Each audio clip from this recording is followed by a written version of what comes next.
Hi everyone, it's Roger here from What's On at DisneyPlus.com. A quick news update for you guys on Percy Jackson and the Olympians. But before we go any further, make sure you do hit that subscribe button to keep up with the latest Disney Plus news. So on Wednesday, the 20th of December, we're going to be getting the very first 2 episodes of Percy Jackson's and the Olympians on Disney Plus around the world.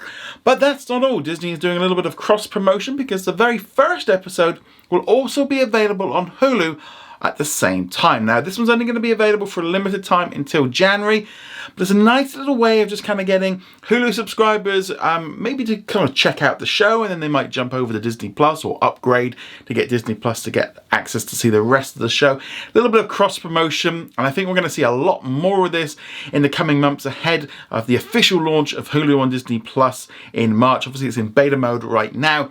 But yeah, so we've seen them doing this in the past, and I get ready for just a lot more interconnectivity between Hulu and Disney Plus ahead of what's likely going to be a merger at some point pretty soon. But yeah, so this is great news. If you're a Hulu subscriber and you don't have Disney Plus, you can check out the show. But I mean, if you're a Hulu subscriber, you might as well just upgrade and get the bundle, and then you can enjoy all of those great shows in Disney Plus as well. That's a great thing about it.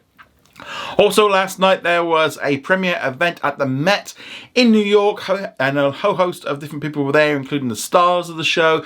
You also had the creators and all the executives and stuff, so they were there because actually some of the series was filmed there, so it kind of makes sense. But that was the world premiere there last night. Here's some words from people at the event. We're at the Percy Jackson premiere at the Met somehow. This is crazy. I have no idea how they got this place. Well, as you see in the show, there's a couple scenes at the Met. One, older Percy when he's visiting, and the first scene in the show. And then I think the second scene is Percy and his mom when he's here when he's little, and walking through the Greek section in the museum. So that's pretty special to Percy. I think it's such a great adaptation because we took something that was already there, and we just kind of moved it around a little bit, shifted it in a good way, so it's still faithful, but there's some new things in there. Percy Jackson is just a relatable person. I mean, inside and out, he's just, especially because the books are from his point of view, that it kind of helped me as an actor. And, I mean, he's a funny person. He's great. He's a good person. Percy Jackson and the Olympians is going to be great. It's kind of surreal, honestly, that we're actually here. It's been a long time coming and a very, very long journey, but it's so wonderful to see everybody joyous and celebrating together. It's amazing seeing everybody here. I mean, everybody is here. Not just a couple people, but everybody. So, yeah, it's been super. Yeah. Aries is a little bit of wrestling, and that helped, because you're playing a god. So you have to be larger than life. You have to be big. And that's exactly what wrestling is. You have to amplify things to possibly 80,000 people away. So it has to be big. Everything has to be big. And Aries is big. So it came in handy to kind of dip into my wrestling playbook for it. It's a fun energy when you can get in there with young, talented people like that.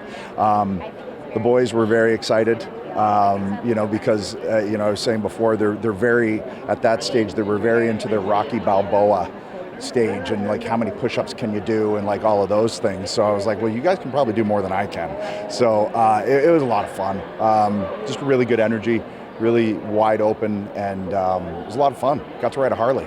I think this will do justice to Rick's vision. And with him being so heavily involved, I think that was important to be able to bring that to the screen. So I don't know, I'm just super excited my kids can watch this. It's so much fun. You meet Luke, obviously at Camp Half-Blood, and there's definitely a lot of history that they do touch upon a little bit in the show to do with Luke. We get to almost see a little bit of a darker side to Luke. You can kind of see his distaste, I guess, of the gods and his father. And when we first meet him, he's kind of the cool, older kid at camp. He's a camp counselor, and he really welcomes Percy in and makes him feel at home. And he's sort of like a mentor and an older brother figure. Aside from all the magical, monsters and Greek mythology and all that stuff, I think it's just an incredibly relatable story. It's about a young kid who never felt like he fit in really, and then suddenly he's finds out he's a demigod, and he finds his people and his power, and I think everyone can enjoy this show, no matter what age you are, there's something in it for everyone. I'm really looking forward to watching Percy Jackson and the Olympians when it drops onto Disney Plus and also a little bit onto Hulu on December the 20th. So really looking forward to this series, hoping it's going to be the next big show to kind of get people in on the platform. But let us know, are you excited about the new show? Love to hear your thoughts on this in the comments below. Remember to go check us out over at what's on at disneyplus.com. Like, follow and subscribe, and I'll see you guys soon. Laters.